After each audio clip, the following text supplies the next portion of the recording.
Assalamualaikum warahmatullahi wabarakatuh. Saya Wardina Syamimi dengan NIM 2204045000022 dari kelas BK1B. Di sini saya akan menjelaskan materi mengenai isu-isu masalah siswa di sekolah dan madrasah. Nah, langsung saja. Isu-isu siswa di sekolah. Yang pertama, ada isu teman sebaya. Siswa khususnya yang sedang dalam usia remaja umumnya lebih banyak melakukan aktivitas dengan teman sebayanya. Mereka pun selalu berusaha untuk memperoleh pengakuan baik dari teman yang sama jenis maupun yang berlainan jenis kelamin. Kelompok teman sebaya dapat membantu mencari identitas diri. Hal inilah yang biasanya berpengaruh kepada sikap tidak baik pada siswa. Apabila siswa tidak dapat mengubah sesuai dengan norma peraturan kelompoknya, maka siswa tersebut akan menarik diri atau disingkirkan dari kelompok teman sebaya mereka. Oleh karena itu, sering dijumpai ada siswa yang lebih suka untuk berjalan-jalan di mal atau tempat peristirahatan umum atau tempat-tempat yang bermain bersama teman sebaya lainnya, daripada membantu orang tua di rumah. Ada kalanya juga dijumpai siswa yang cabut atau membolos dari sekolah karena pengaruh dari teman sebayanya. Nah, yang kedua ialah isu disiplin. Dalam kehidupan siswa yang masih remaja, masalah disiplin sering dikaitkan dengan siswa. Ini seolah-olah menunjukkan bahwa siswa yang masih remaja identik dengan kondisi yang tidak disiplin. Keadaannya lebih diperburuk dengan penggambaran yang berlebihan diberikan berkenaan dengan masalah disiplin siswa, terutama di sekolah oleh media massa. Kebanyakan media massa memberikan gambaran yang berlebihan berkaitan dengan masalah disiplin yang terjadi di sekolah dan madrasah maupun di luar.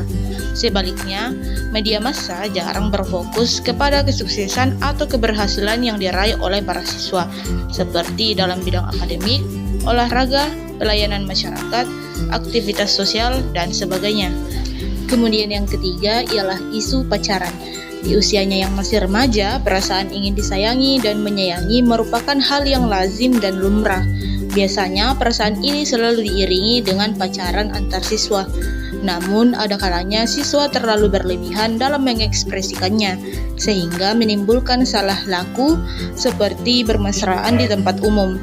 Bagi sebagian siswa, bahkan ada yang menganggap hal ini sebagai suatu yang sudah umum sehingga mereka di lingkungan sekolah pun berani melakukan hal-hal yang tidak sepantasnya dilakukan. Kemudian yang keempat, ada isu merasa rendah diri.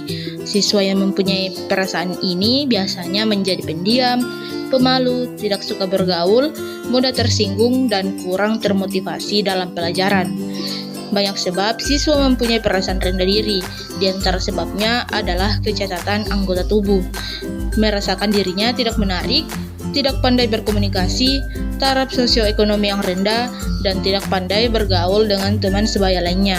Masalah perasaan rendah diri biasanya timbul apabila siswa berkenaan membuat perbandingan dengan individu atau siswa lainnya. Kemudian selanjutnya ialah isu kesepian. Kesepian atau kesunyian terjadi apabila seorang siswa tidak dapat menyesuaikan diri dengan teman sebayanya di sekolah.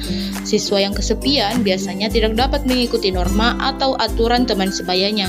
Oleh karena itu, ada siswa yang lebih suka menyendiri dan tidak berbaur dengan teman sebayanya. Menurutnya, tidak memberikan keuntungan kepadanya. Biasanya, siswa yang kesepian juga akan mengisolasi diri dari bergaul dengan teman-teman yang lainnya di sekolah. Kemudian isu yang keenam ialah isu keinginan untuk mencoba. Siswa yang masih dalam usia remaja seringkali ingin mencoba sesuatu yang baru atau terpaksa melakukan sesuatu yang baru karena dorongan atau cabaran dari teman sebayanya. Siswa yang berhasil melakukan apa yang dirancang akan dianggap hebat oleh teman-temannya. Sebagai contoh, dalam praktik merokok, banyak siswa mengatakan bahwa pada awalnya mereka hanya ingin mencoba saja, tetapi lama-kelamaan menjadi kecanduan. Siswa yang terlibat dalam balapan liar di jalan raya biasanya juga karena mereka dicabar oleh teman-temannya atau siswa lainnya. Begitu juga dengan masalah lainnya yang akan terjadi akibat dorongan perasaan ingin mencoba. Kemudian yang ketujuh, isu mencari identitas diri. Masa remaja bagi siswa yang sedang berusia remaja merupakan masa untuk membentuk identitas diri. Untuk membentuk identitas diri, siswa perlu mencari jawaban terhadap kemuskilan tentang peranannya dan siapakah dirinya. Konflik pribadi sering terjadi dalam diri mereka ketika mencari identitas diri, dan ini dalam istilah psikologi disebut sebagai krisis identitas.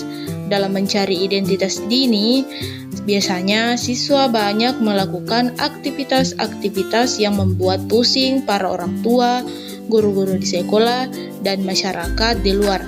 Contohnya, dalam masalah pakaian, potongan rambut, gaya bicara, dan tingkah laku yang biasanya meniru kepada suatu kelompok tertentu.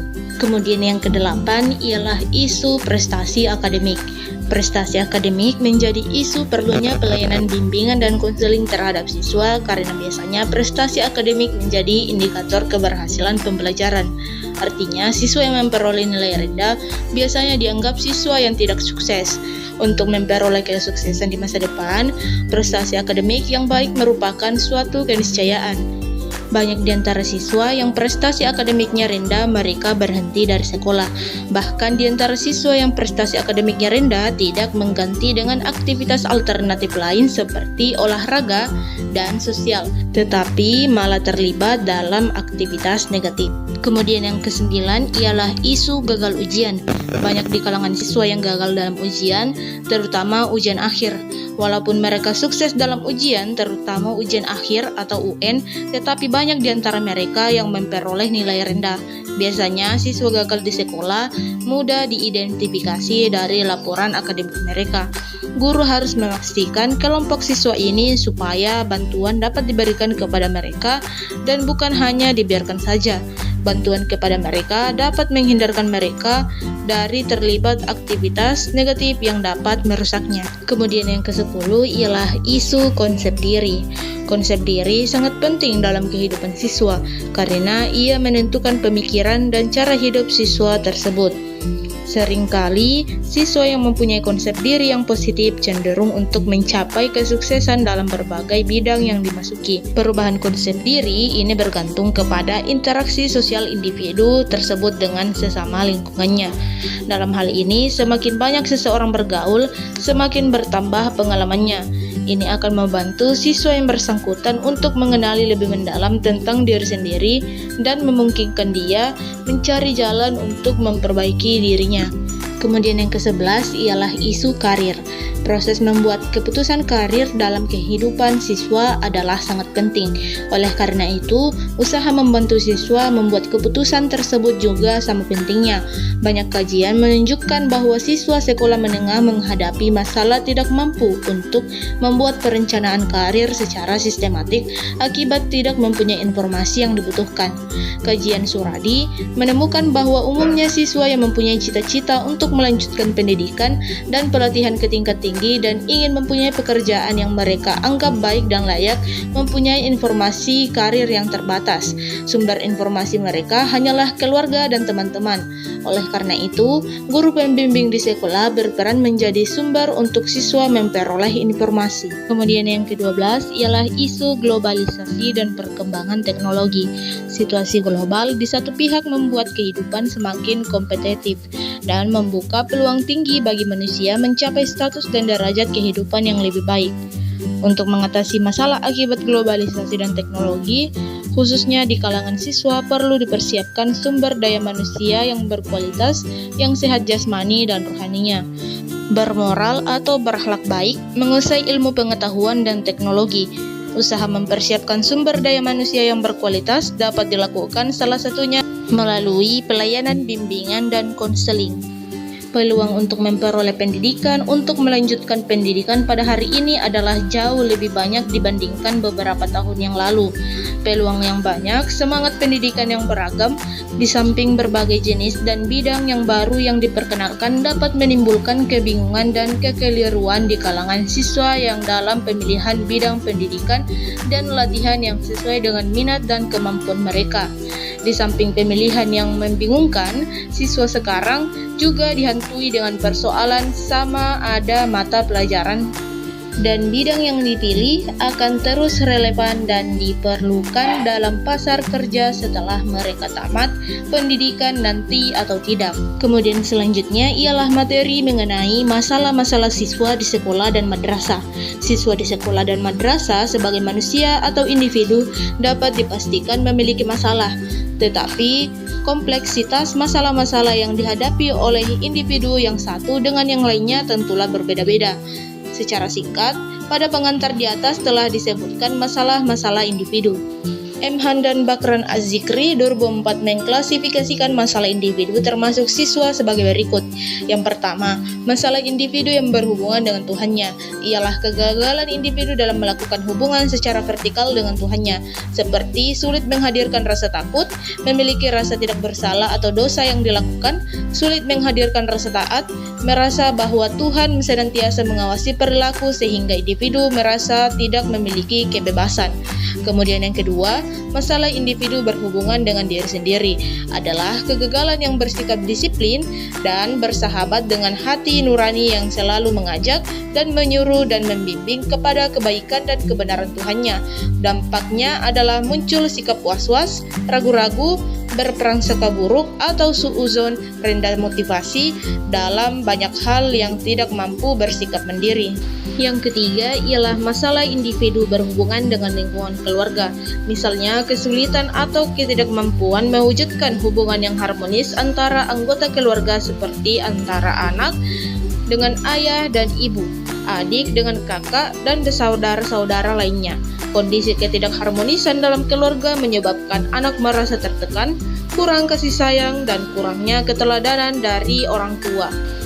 Keempat, masalah individu yang berhubungan dengan lingkungan kerja, misalnya kegagalan individu menerima pekerjaan yang sesuai dengan karakteristik pribadinya, kegagalan dalam meningkatkan prestasi kerja, ketidakmampuan berkomunikasi dengan atasan, rekan kerja, dan kegagalan melaksanakan pekerjaan-pekerjaan yang menjadi tugas dan tanggung jawabnya.